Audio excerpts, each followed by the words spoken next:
Pernah nggak kalian merasa memori di otak kalian itu kepenuhan atau overload karena terlalu banyak pikiran? Seakan-akan semua informasi yang lo dapetin itu butuh same amount of your attention. Kayak semuanya itu seakan-akan prioritas itu. Dan akhirnya lo ngerasa otak lo capek dan ujung-ujungnya lo nggak bisa ngerjain suatu apapun. Akhir-akhir ini gue ngalamin yang namanya memory overload. Hal ini karena kemarin-kemarin itu gue lagi pusing banget mikirin banyak hal kayak masalah pekerjaan, which at least require 8 hours of my time, urusan personal, workout habits, insurance, belum lagi cari tempat tinggal.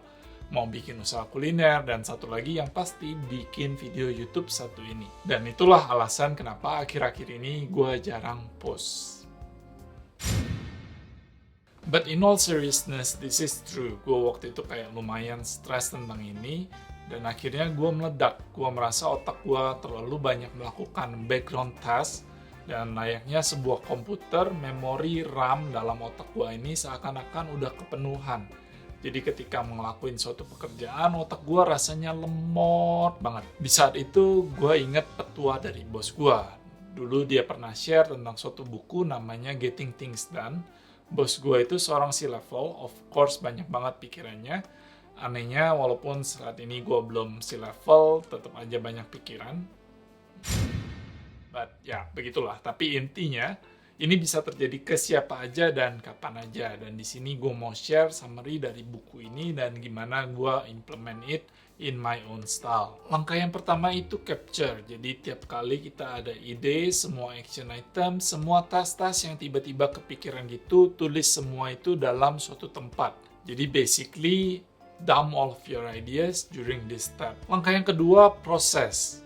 Gue akan tanya ke diri gue, apakah ini actionable atau enggak? Kalau iya, apakah ini bisa dikerjakan dalam waktu 2 menit atau enggak? Kalau iya, lakuin. Kalau enggak, kapan do-nya? Gitu, kapan ini harus diberesin. Terus kalau misalnya enggak actionable, itu kalian bisa masukin ke dalam reference atau notes, atau bisa juga dibuang aja biar nggak menu-menuhin otak kalian. Langkah yang ketiga, organize. Organize di sini itu bisa berdasarkan project, berdasarkan waktu, atau berdasarkan konteks.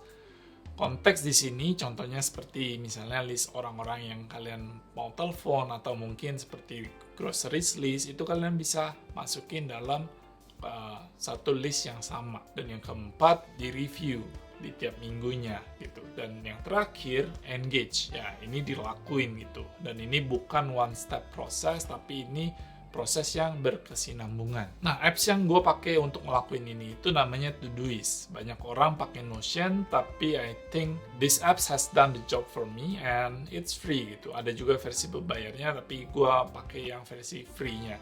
Sebenarnya gue berpikir untuk ganti ke reminder bawaan iPhone aja gitu, tapi kayaknya reminder bawaan iPhone itu belum se-sophisticated ini. Nah, jadi di bagian aplikasi ini ada yang namanya inbox. Di sini gue akan masukin semua ide, semua task, semua yang ada dalam pikiran gue ke dalam sini. Apa aja yang perlu gue lakuin, dan ini nggak harus rapi dan lengkap di bagian ini. Basically, dump everything on your mind di bagian inbox ini. Setelah kalian ngelakuin proses dumping ini, yakinlah pikiran kalian akan terasa lebih plong dan tenang gitu.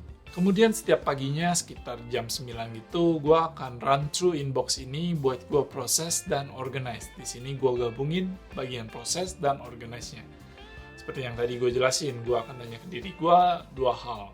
Apakah ini actionable atau enggak? Bisa dilakuin dalam 2 menit atau enggak? Kalau iya, lakuin. Kalau enggak, gue akan set kapan ini harus dilakuin, dan kemudian gue akan masukin ke dalam projectnya masing-masing. Kalau misalnya enggak, ya gue akan hapus aja atau masukin ke dalam notes gue. Objektif dari ngelakuin ini setiap hari itu adalah supaya di inbox ini itu nggak ada lagi tas-tas yang belum diproses dan organize. Setelah ngelakuin ini setiap harinya, kalian akan dapat list tas-tas yang harus kalian kerjain hari itu. Kalau gue untuk pekerjaan kantor, misalnya gue akan pindahin ke kalender gue, buat gue blok kalender gue.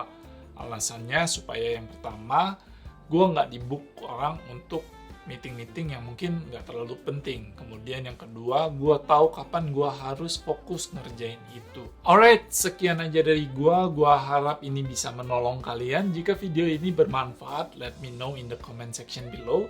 Kalau kalian udah nerapin ini, kalian boleh share apakah memang betul tips ini bisa membuat kalian bertambah produktif lagi. Subscribe kalau kalian mau dapat tips-tips seperti ini lagi tentang productivity, tentang pekerjaan, personal finance, insurance, bisnis, dan lain sebagainya di kemudian hari.